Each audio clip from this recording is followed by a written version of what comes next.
ಸಹೋದರ ಸಹೋದರಿಯರೇ, ನನ್ನ ತಾಯಿ ನನ್ನ ಬಗ್ಗೆ ಅಂದ್ಕೊಂಡಿದ್ದೇನು ಗೊತ್ತಾ? ಸೇವಕರು ಕೈ ತೊಳ್ಕೊಳ್ಳುವಾಗ ನೀರು ಹೊಯ್ತಾರಲ್ಲವೇ, ಅಂತಹ ಸಣ್ಣ ಸೇವಕನಾಗಿ ನನ್ನ ಮಗ ಆದ್ರೆ ಎಷ್ಟು ಚೆನ್ನಾಗಿರುತ್ತೆ ಎಂದು ನನ್ನ ತಾಯಿ ಆಲೋಚನೆಯಾಗಿತ್ತು. ಆದರೆ ದೇವರ ಆಲೋಚನೆ ಏನೆಂದರೆ, ಇಗೋ ಈ ರೀತಿಯಾಗಿ ಇಲ್ಲಿ ಹೀಗೆ ನಿಂತ್ಕೊಂಡು ಲಕ್ಷಾಂತರ ಜನರಿಗೆ ಸುವಾರ್ತೆ ಪ್ರಕಟಿಸುವಂಥದ್ದಾಗಿತ್ತು.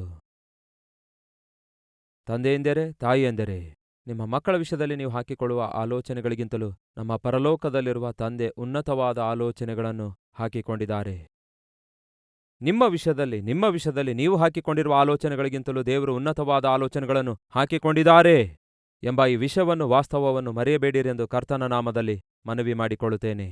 ಆದರೆ ಆ ಆಲೋಚನೆಗಳು, ದೇವರು ಹಾಕಿಕೊಂಡಿರುವ ಉನ್ನತವಾದ ಆಲೋಚನೆಗಳು, ಕ್ರಿಯೆಯಲ್ಲಿ ಆತನು ಇಡಬೇಕಾದ್ರೆ ಏನ್ಮಾಡಬೇಕು ಗೊತ್ತಾ? ಬೆಳಕಾಗಲಿ ಎಂದು ನುಡಿಯಲು ಬೆಳಕಾಯಿತು. ಬೆಳಕನ್ನು ಕತ್ತಲೆಯನ್ನು ಆತನು ಬೇರ್ಪಡಿಸಿದನು. ಬೆಳಕನ್ನು ಕತ್ತಲೆಯನ್ನು ಬೇರ್ಪಡಿಸಿದ ನಂತರವೇ ಆತನು ಸಮಸ್ತ ಸೃಷ್ಟಿಯನ್ನು ಸೃಷ್ಟಿಸಿದ್ದಾನೆ. ಅಂದರೆ ಆತನ ಮನಸ್ಸಿನೊಳಗೆ ಇರುವ ಮಹಾಜ್ಞಾನದೊಂದಿಗೆ ಎಂತಹ ಅದ್ಭುತವಾದ ಪ್ರಪಂಚವನ್ನು ಸೃಷ್ಟಿಸಬೇಕಂದುಕೊಂಡ್ರೋ ಅದನ್ನು ಸೃಷ್ಟಿಸಿದು ಯಾವಾಗ ಅಂದರೆ ಕೇವಲ ಕತ್ತಲೆಯನ್ನು ಬೆಳಕಿನಿಂದ ಬೇರ್ಪಡಿಸಿದಾಗಲೇ ಆತನು ತನ್ನ ಅದ್ಭುತವಾದ ಪ್ರಣಾಳಿಕೆಯನ್ನು ಕ್ರಿಯೆಯಲ್ಲಿಡಲು ಸಾಧ್ಯವಾಯಿತು. ನಿಮ್ಮ ವಿಷಯದಲ್ಲಿ ದೇವರು ಉನ್ನತವಾದ ಉದ್ದೇಶ ಹಾಕಿಕೊಂಡಿದ್ದಾರೆ. ಅವು ಯಾವಾಗ ನಿಮ್ಮ ಜೀವಿತದಲ್ಲಿ ಕ್ರಿಯೆಯಾಗಿ ಮಾರ್ಪಡುತ್ತವೆ ಅನ್ನುವುದಾದರೆ, ನಿಮ್ಮೊಳಗೆ ಇರುವ ಕತ್ತಲೆ ಏನಾಗಬೇಕು? ಬೇರೆ ಆಗಬೇಕು. ನೀವು ಪಾಪದಲ್ಲಿ ಜೀವಿಸುತ್ತಾ, ಅಪವಿತ್ರವಾದ ಕಾರ್ಯಕಲಾಪಗಳಲ್ಲಿ ಮುಳುಗಿ ತೇಲಾಡುತ್ತಾ, ಸುಳ್ಳು ಹೇಳುತ್ತಾ, ಅನ್ಯಾಯ ಮಾಡುತ್ತಾ, ಇವೆಲ್ಲ ಮಾಡುತ್ತಾ ದೇವರು ನನಗೆ ಉನ್ನತವಾದ ಕಾರ್ಯ ಮಾಡಬೇಕು, ನನ್ನ ಕುಟುಂಬ ಆಶೀರ್ವದಿಸಬೇಕು, ನನ್ನ ವ್ಯಾಪಾರ ಆಶೀರ್ವದಿಸಬೇಕು, ನನ್ನ ಮಕ್ಕಳನ್ನು ಆಶೀರ್ವದಿಸಬೇಕಂದ್ಕೊಳ್ಳೋದು ಅವಿವೇಕ ಆಗಿದೆ. ದೇವರು ನಿಮ್ಮನ್ನು ನನ್ನನ್ನು ದಿವ್ಯ ದಾನಗಳಿಂದ ತುಂಬಿಸಿ ಆಶೀರ್ವದಿಸಿ ಹೆಚ್ಚಿಸಬೇಕಾದರೆ ಮೊದಲು ಆಗಬೇಕಾದ ಕಾರ್ಯ ಏನೆಂದರೆ, ಕತ್ತಲೆಯಿಂದ ನಾವು ಬೇರೆಯಾಗಬೇಕು.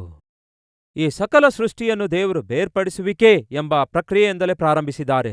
God began this creation with separation. ದೇವರು ಈ ಪ್ರಪಂಚವನ್ನೆಲ್ಲ ಸೆಪರೇಷನ್ ಎಂಬ ಪ್ರಕ್ರಿಯೆಯಿಂದಲೇ ಸ್ಟಾರ್ಟ್ ಮಾಡಿದ್ದಾರೆ. ಆದಿಸಭೆಯನ್ನು ದೇವರು ಪ್ರಾರಂಭಿಸಿದ ವಿಧಾನ ಹೇಗಿದೆ ಗೊತ್ತಾ? God started the church with separation. ದೇವರು ಸಭೆಯನ್ನು ಕೂಡ ಸೆಪರೇಷನ್ನಿಂದಲೇ ಸ್ಟಾರ್ಟ್ ಮಾಡಿದ್ದಾರೆ. ಹೇಗೆ? ಇಗೋ ಈ ವಾಕ್ಯ ತಿಳಿಯಪಡಿಸುತ್ತೆ. ಕತ್ತಲೆಯಿಂದ ದೇವರು ತನ್ನ ಪ್ರಜೆಗಳನ್ನು, ತಾನು ಪ್ರೀತಿಸಿದವರನ್ನು ಬೇರ್ಪಡಿಸಿದ್ದಾರೆ. ಅಂದರೆ ದೇವರು ನಿಮ್ಮನ್ನು ನನ್ನನ್ನು ಪಾಪಿಷ್ಟ ಕಾರ್ಯಗಳಿಂದ ಬೇರ್ಪಡಿಸಿ ಪರಿಶುದ್ಧರಾಗಿ ಜೀವಿಸಲು ಒಂದು ಸಮೂಹವನ್ನಾಗಿ ಏರ್ಪಡಿಸಿ, ಇಗೋ ಈ ದಿನ ನಮ್ಮನ್ನು ಒಂದು ಪರಿಶುದ್ಧ ಸಭೆಯನ್ನಾಗಿ ಸೇರಿಸಿದ್ದಾರೆ. ಈ ಸಭೆ ಹೇಗೆ ಪ್ರಾರಂಭವಾಯಿತು ಗೊತ್ತಾ?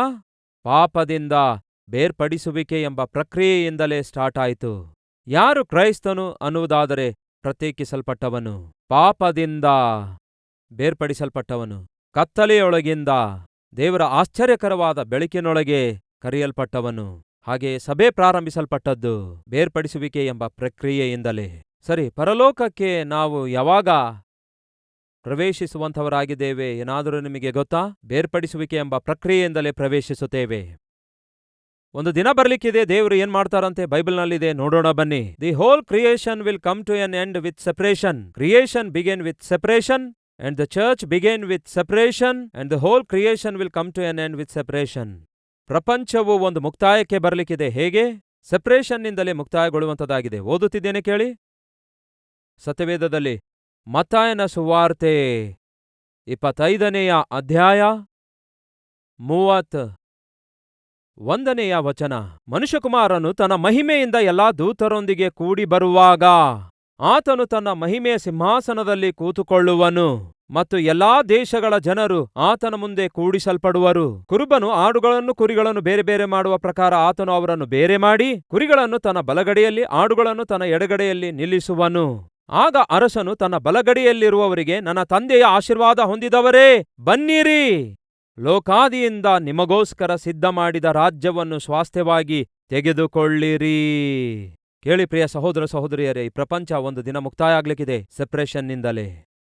ಸೆಪರೇಷನ್ನಿಂದಲೇ ಈ ಲೋಕವನ್ನು ದೇವರು ಸ್ಟಾರ್ಟ್ ಮಾಡಿದ್ದಾರೆ.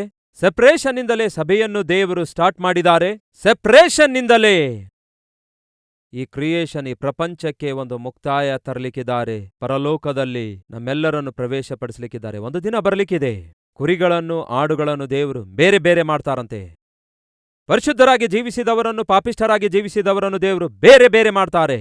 ಪರಿಶುದ್ಧರಾಗಿ ಜೀವಿಸುವವರನ್ನು ನೋಡಿ ದೇವರು ಹೇಳ್ತಾರೆ, ನನ್ನ ತಂದೆಯಿಂದ ಆರಿಸಲ್ಪಟ್ಟಂಥವರೇ ಬನ್ನಿರಿ, ನನ್ನೊಂದಿಗೆ ಯುಗಯುಗಗಳವರೆಗೂ ಪರಲೋಕದಲ್ಲಿ ನಿವಾಸಿಸುವುದಕ್ಕಾಗಿ ಪರಲೋಕದೊಳಗೆ ಪ್ರವೇಶಿಸಿರಿ.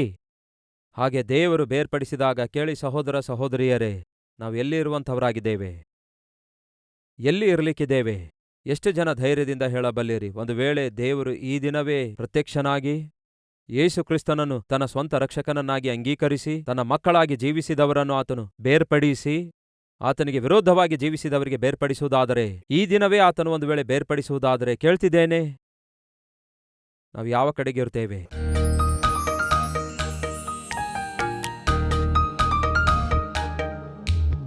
ಮಹಾಪರಿಶುದ್ಧನಾದ ಪ್ರೀತಿಯುಳ್ಳ ತಂದೆಯೇ, ನೇರವಾಗಿ ಸ್ಪಷ್ಟವಾಗಿ ನಮ್ಮೊಂದಿಗೆ ಮಾತಾಡಿದ್ದೀರಿ.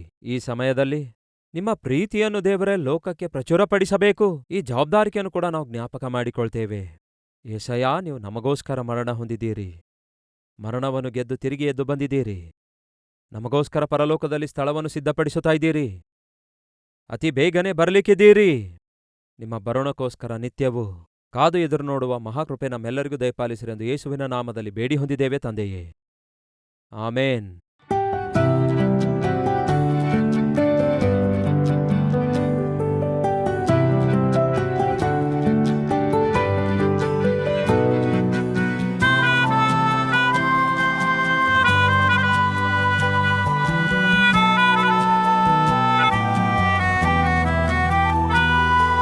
ಈ ದಿನ ಸಾರಿದ ಸಂದೇಶ ನಿಮಗೆ ಆಶೀರ್ವಾದಕರವಾಗಿರುವುದಾದರೆ ಲೈಕ್ ಮಾಡಿರಿ.